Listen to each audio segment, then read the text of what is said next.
Cynthia McKinney, thank you so much for being present and available.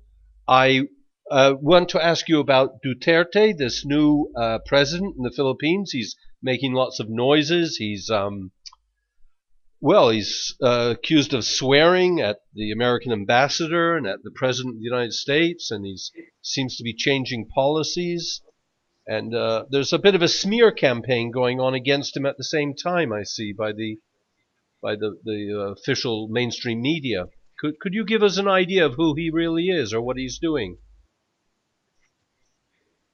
Well, you've asked me this question, and of course, I posted on my Facebook page, which is Cynthia McKinney Official. I posted that Duterte had made some interesting comments, like that he was going to end the joint patrols with the U.S. in the South China Sea. Yeah. And of course, that's what got my attention. Now, I know that I was among many in the U.S. as well as many who were in the Philippines when the Filipino activists were able to eject the U.S. from Clark Air Force Base. And I remember that very well. I mean, it was just like it was celebratory that the Philippines were really taking back their sovereignty and asserting themselves. And then, of course, the empire does always strike back, and we have to be prepared for the strike back as well. So I recently went to the Philippines, and I was able to see, unfortunately, where the sharing of military space with the U.S. military will take place. And that really disappointed me, but it also disappointed the activists with whom I was with when I was there. So to get the news or to read the news that Duterte is once again threatening to kick the Americans off the base, he says that they are the ones who are mistreating the Muslims and stirring up the Muslims in Mindanao. And so, this captured my attention. Now, what does this mean? Of course, there's going to be a smear campaign. And so, unfortunately, though, I have not really studied him enough and consulted with my Filipino friends on the ground there to understand just exactly what all of this means. But clearly, when you have the Filipino president saying that they are rejecting the F-16s that the U.S. offered, he said that he didn't really need such weaponry because the Philippines was not going to attack anybody, and then said that they were looking at ways to expand their purchases with the Chinese and the Russians, and that would be for propeller planes and the things, the kind of, not even weapons, but the kind of transport that the Philippines needs in its fight to maintain its sovereignty, with an understanding that it doesn't intend to attack any other country. And then secondly, not only shifting the national security arrangement with the Russians and the Chinese, but also saying that we're going to stop this relationship with the U.S. This is huge, particularly at a point when the United States and India are doing joint patrols, and that's in the Bay of Bengal. And the U.S., I believe, is helping with the implosion of Malaysian politics. And that's about the Strait of Malacca. And then you have the United States actually maintaining a patrol in the South China Sea. So I think all of this taken together means that it could be that the pivot to Asia is going to, well, the United States is doing so much in Asia that this one incident isn't enough, and its sovereignty and its right to self-determination, then of course you see that's contagious. And other states will do the same thing. Of course, all of the states combined need to understand the implications of the ramifications of what this means in terms of their own national security. He's also seemingly threatened to leave the UN, and there's of course the huge issue of his war on the drug users in the Philippines. Do you think he can avoid repercussions from threatening to leave the UN?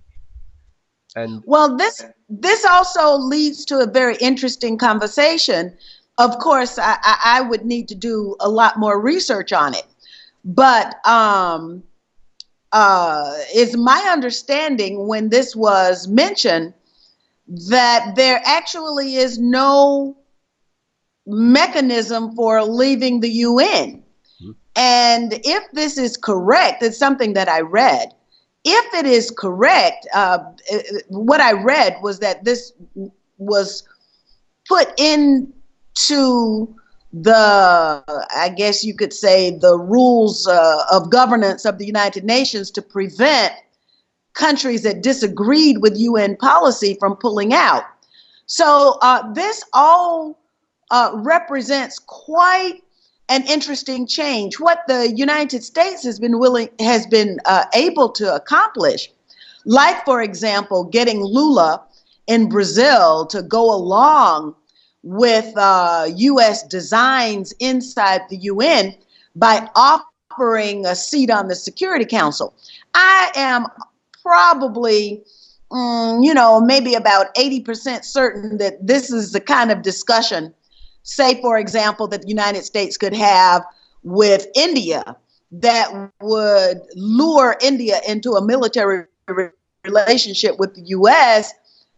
Such that India ends up sacrificing its own sovereignty by allowing the United States military to have a place inside on the soil of India. Of course, this also does several things.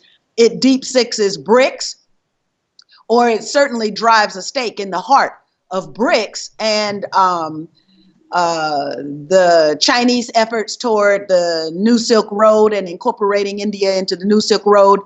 And of course, now, we learn that the United States is doing these military drills with India on the Chinese border. So the U.S. will do what empires, particularly dinosaur empires that are heaving their last breaths, will do. And it's up to these states to protect their dignity and their sovereignty. It's up to us inside the United States to celebrate when these countries stand up to the imperial dinosaur that the United States of America is quickly becoming. And lastly, perhaps I can ask you about Duterte's campaign against the drug users. There's many people have apparently died, but he also has a good track record of cleaning up his hometown where he was a mayor. Do you have any opinions on the way he's cleaning up the country's drug problem? Well, of course, when the United States is through its activities in Afghanistan and Pakistan and, of course, flooding the international market with drugs of all types, that's another front on which countries have to fight. And I really don't know enough to make an intelligent comment on his activities as mayor, or what he's doing to attack the drug lords in the Philippines. What I've read is about extrajudicial killings that have been sanctioned by Duterte, and of course, no one would support that. So I just can't comment on it because I don't know the veracity of what I've read about the extrajudicial killings. Right. Well, I think you've brought to our attention many issues that are repercussions of his activities. Maybe he will lead the third world or a non-aligned movement in some form. He does seem to be a pioneer. Well, one of the things that I would like to add before we leave each other is that I recently, when I was doing my dissertation, I came across the name of Jose Maria Sison, and he is a philosopher in the same lineage as Frantz Fanon and Paulo Freire, except that he's Asian and he happens to be Filipino.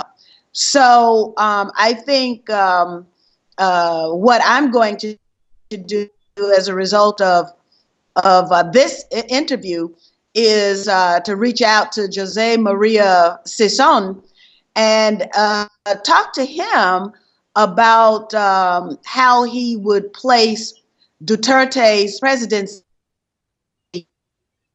in, sort of in the liberation lineage. I think having such a discussion with someone of that background and of that